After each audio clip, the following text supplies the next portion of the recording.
여러분 안녕하세요. 썰마초입니다. 개인 스테이지 5편이 드디어 조회수 1000을 넘겼습니다. 그래서 개인 스테이지 6편을 제작하게 되었습니다.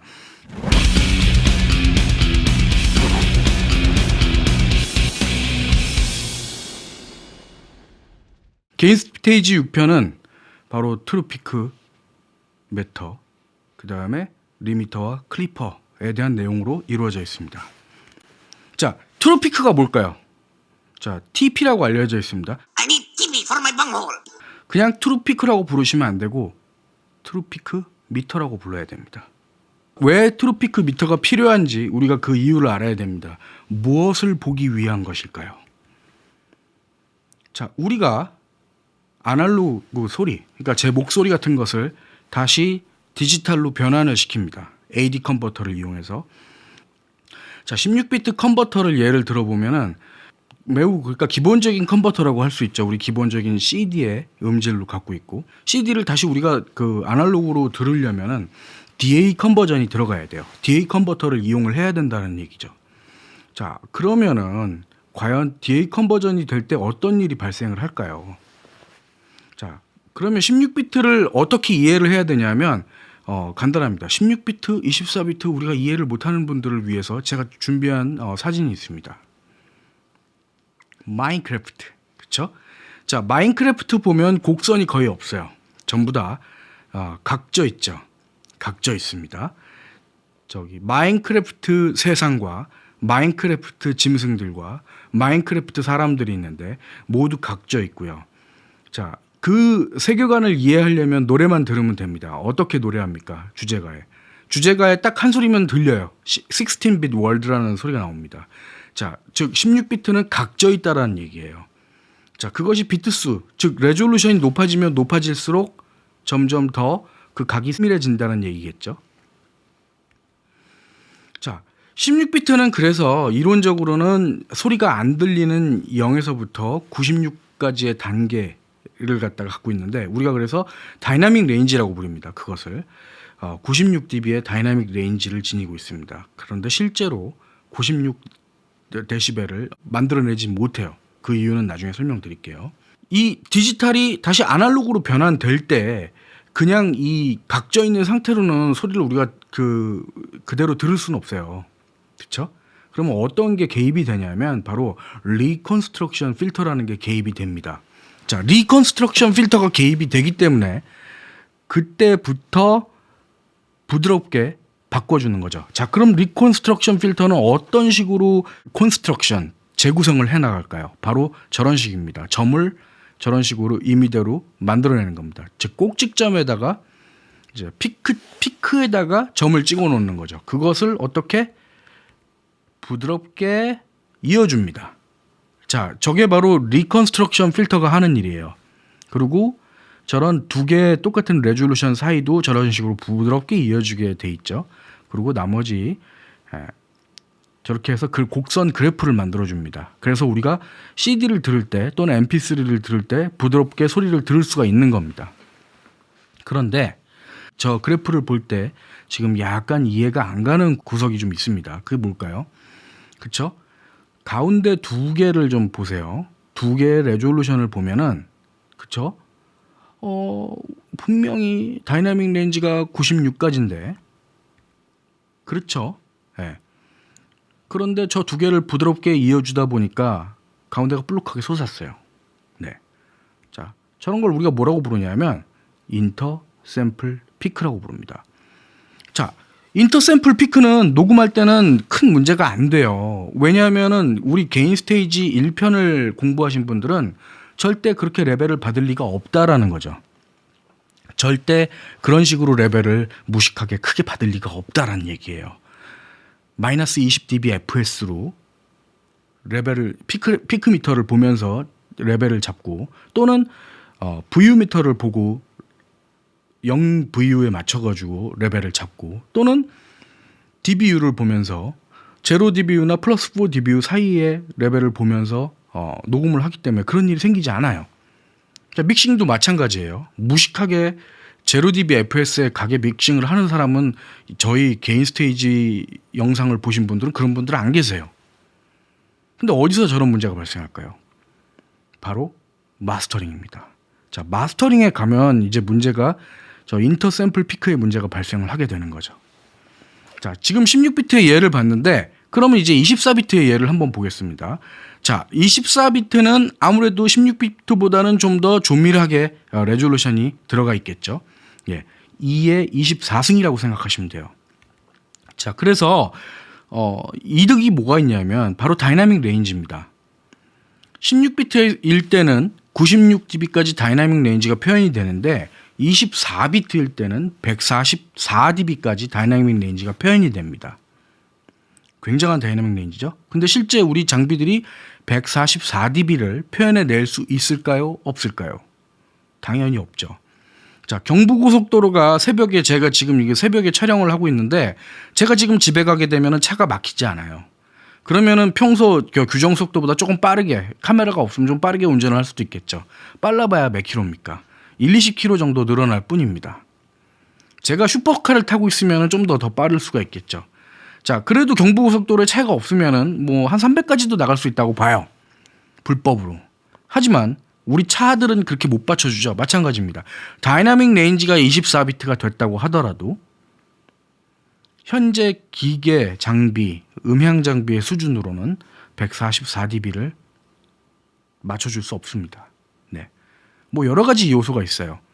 좋은 어쿠스틱도 필요하고요. 좋은 마이크로폰도 필요하고, 그 다음에 좋은 프리앰프도 필요하고, 좋은 AD 컨버터도 있어야 되고, 좋은 회로도 있어야 되고, 좋은 보드도 있어야 되고, 심지어 좋은 댄납도 있어야 되고, 그렇습니다. 여러 가지 요소가 있어요. 그래서 그 불리함의 한계를 비트수를 높이는 걸로 해결을 하는 거죠, 자꾸. 자, 24비트를 보면 그럼 어떻게 될까요? 네. 역시 리콘스트럭션 필터가 저렇게 부드럽게 유지를 해주고, 저 꼭지점도 마찬가지죠. 네. 어떻게 됩니까? 더 부드럽게 24비트는 표현할 수 있어요. 하지만 저 인터샘플 피크는 도움이 안 된다라는 얘기죠. 물론 16비트일 때보단 더 작습니다. 인터샘플 피크가 16비트일 때보다는 훨씬 더 줄어들어요. 하지만 여전히 위험을 갖고 있다는 얘기죠. 그렇다면은 마이너스 0.1dB라는 권고 사항이 나왔을 때, 또는 마이너스 1dB라는 권고 사항이 나왔을 때 트루피크 미터를 보지 않고 작업했을 때 어떤 일이 생기는 거냐? 네, 권고 사항을 지키지 못하게 될 수도 있다라는 얘기죠. 네, 이거는 실제 권고 사항입니다. 마이너스 0.1dB fs, 마이너스 1dB fs, 그 다음에 마이너스 2dB fs는 권고 사항이에요. 근데 그 권고 사항을 어기면 벌금이 날라올 수도 있어요. 나중에 그거는 개인 스테이지 7편에서 배우게 될 겁니다. LUFS에서. 자, 그러면은 일반적인 피크미터, 즉 프로그래머블 피크미터에서 보여줄 수 있는 한계는 뭐가 있을까요? 바로 저런 두 개의 레졸루션에서 피크만 보여줄 수 있는 거죠. 왜냐하면 디지털 콘솔이나 디지털 오디오 워크스테이션을 생각해 보시면 됩니다.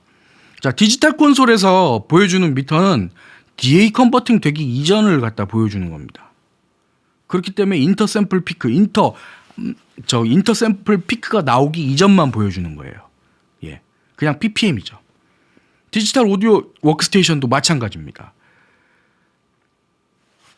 그 한계라는 건 항상 정해져 있어요. 그냥 PPM, 그냥 레졸루션 정확하게 그것만 딱 보여주는 거예요. 디지털 도메인만 보여주는 겁니다.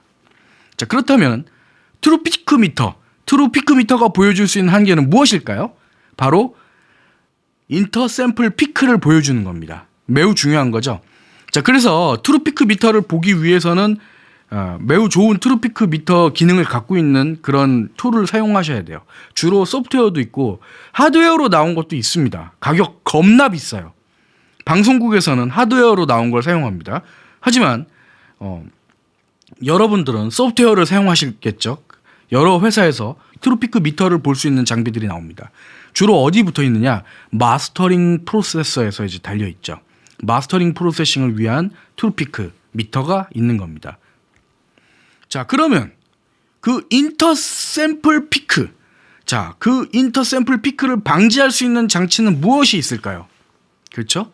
자, 인터샘플 피크가 매우 위험하기 때문에 트루 피크 미터로 그걸 갖다 보는데 눈으로 보고 그걸 막지 못하면 소용이 없잖아요. 어떻게 막을 수 있을까요? 자, 첫 번째 리미터가 있습니다. 자, 리미터는 아시다시피 저 그래프를 갖고 있죠. 네. 자, 리미터 어디에 있는 기능입니까? 바로 컴프레서에 있는 기능이죠. 컴프레서의 레이시오를 무한대분의 1로 바꾸고요. 그 다음에 스레시홀드를 어디에다 설정을 할까요? 마이너스 0.1 또는 마이너스 1dB 또는 마이너스 2dB. 자, 권고사항에 맞춰가지고 우리가 리미터를 설정할 수 있겠죠. 자, 그런데 컴프레서는 어떤 기능이 있습니까? 어택이 있고 릴리즈가 있겠죠. 그렇죠? 만약에 어택이 길면 어떤 일이 생길까요? 자, 사운드 레벨이 스레시홀드를 튀어넘는 소리가 먼저 나왔다가 그 다음에 어택 길이만큼 먼저 튀어나왔다가 그 다음에 스레시홀드에 갇히는 그런 일이 생기겠죠. 그러니까 구형 컴프레서들, 네, 베리어블 뮤 컴프레서나 옵토 컴프레서들은 그래서 크게 도움이 안 됩니다. 이 시츄에이션에서는. 그럼 어떤 컴프레서를 써야 될까요? 어택이 빠른 컴프레서가 있죠. 자, 우리 개인 스테이지 4편에서 뭐 배웠습니까? 어택이 빠른 컴프레서들 배웠죠. 뭐 있습니까? 바로 FET, FET 방식이나 또는 VCA 그런 것들 배웠죠. 네, 그렇게 어택이 빠른 컴프레서를 이용해야 돼요. 자, 어택이 빠른 컴프레서를 이용해야 레벨이 스레시홀드를 건드릴 때 바로 넘지 않고 딱 들어간다는 얘기죠. 그래서 방송국에 쓰는 거 한번 생각해 볼게요. 그렇게 생각해 보면은 일단 방송에서는 느린 컴프레서는 잘 쓰지 않아요. 예, 빠른 컴프레서. 근데 예외가 있습니다. 뭐가 있냐면 니브 33609. 그렇죠? 그거 니브 33609의 컴프레서 자체는 느려요. 어택 타임이. 하지만 거기 같이 달려 있는 리미터가 있습니다. 컴프레서 옆에 리미터가 있어요. 그 리미터는 또 방송용으로 또 빠릅니다. 그 리미터가 완전히 걸려요. 그래서 방송용으로 이제 쓰는 거죠. 자, 그 이후에 나왔던 그 비슷한 기능이 또 있는 게 뭐냐면 바로 포커스라이트 레드 3가 있습니다. 리미터가 있는데 빨라요. 물론 포커스라이트는 VCA입니다. 자, 나중에 컴프레서 이야기는 제가 따로 몰아서 할게요. 자, 컴프레서는 제가 1년을 강의해도 부족해요. 그리고 플러그인으로 이렇게 짜잘하게 보여드리고 싶지 않아요. 컴프레서는 웬만하면은 리얼 하드웨어 장비를 만지면서 여러분들한테 보여드리는 게 제 과제입니다. 자, 그렇게 해서 리미터가 그렇게 작용을 하는데, 자, 우리 권고 사항 중에 마이너스 0.1dB가 있다고 그랬죠. 자, 아날로그 컴프레서들은 마이너스 0.1dB 잡고 그러는 거 되게 어렵습니다. 일단 마이너스 0.1이 어디 있는지 몰라요. 정확하지 않아요. 1dB도 정확하지 않아요, 사실은. 그냥 게스에 의한 추측일 뿐이죠. 추측으로 해야 돼요, 그냥. 자, 그러면 디지털 상에서 컴프레서를 만져야 되는 거죠. 자, 그래서 나온 리미터가 뭐냐면 바로 브릭 월 리미터입니다. 절대 넘지 말아야 되는 브릭 월. 자, 벽돌로 만들어진 벽이란 얘기죠. 자, 그 다음에 하나가 또 뭐가 있냐면 클리퍼입니다. 클리퍼. 자, 클리퍼는 뭐가 있을까요? 하드 클리퍼가 있습니다. 자, 하드 클리퍼는 내가 게인을 레벨을 올린다고 하더라도 스레시홀드를 그러니까 리미트라고 얘기하면 안 돼. 그냥 세팅을 마이너스 1dB에다가 딱 정해주면 마이너스 1dB를 그냥 칼처럼 잘라내요. 이거는 리미터가 아니에요. 그냥 알고리즘일 뿐이죠. 그러니까 자비 없이 잘라냅니다. 그냥. 그런데 어떤 문제가 생길까요? 굉장히 칼 같아요. 하드 클리퍼보다는 어떤 걸 많이 쓰냐면 소프트 클리퍼를 많이 씁니다. 소프트 클리퍼는 내가 마이너스 1dB에다가 설정을 해놔도 그것이 설정값이 마이너스 1dB면은 1dB에 가까워질수록 이 뾰족한 것이 갑자기 둥그렇게 바뀝니다. 예? 그 어디에 달려 있을까요? 자, 나이 좀 드신 분들 이제 아실 거예요. 디지 디자인. 아비드 아직도 달려 나오죠. 디지 디자인 192IO. 그 다음에 아비드 IO 이런 것들의 AD 컨버터를 보면은 소프트 클리핑을 쓸 수 있는 옵션이 있습니다. 이 소프트 클리핑 옵션을 켜놓으면은 소리가 레벨이 커질 때 이 피크가 다 어떻게 되냐면 날카롭게 변하는 게 아니라 전부 다 둥그렇게 변해요. 자, 그리고 그게 귀로 들려요. 그게 뭐냐 하면은 아날로그 테이프도 이제 그런 효과를 갖고 있어서 저 아날로그 테이프 에뮬레이션이라고 얘기하시는 분들도 있는데 그냥 소프트 클리퍼라고 생각을 하세요. 자, 그런데 소프트 클리퍼의 문제는 뭐냐면 실제 클리핑을 막아주지 못한다라는 거죠. 이제 과도한 소리가 들어오면은 그게 둥그렇게 바뀌긴 하지만 그 레벨을 뚫고 나갑니다. 세팅을. 예, 톨레런스가 좀 너무 심해요. 네. 그러니까 허용치가 그러니까 약간 느슨하다는 얘기죠. 그래서 클립이 뜨는 건 떠버립니다. 그냥. 그러니까 쓰는 게 되게 우울하다는 얘기죠. 자, 그러면은 우리 이제 적용을 해야 되겠죠. 자, 트루 피크 미터를 어떻게 쓰는지, 인터 샘플 피크가 어떻게 발생을 하는지, 자, 그 다음에 리미터를 어떻게 쓰는지, 클리퍼를 어떻게 쓰는지 한번 알아보도록 할게요. You will give me TV. Give me your TV. You will give me TV. 자, 리셋 한번 하고, 자, 레코딩하고.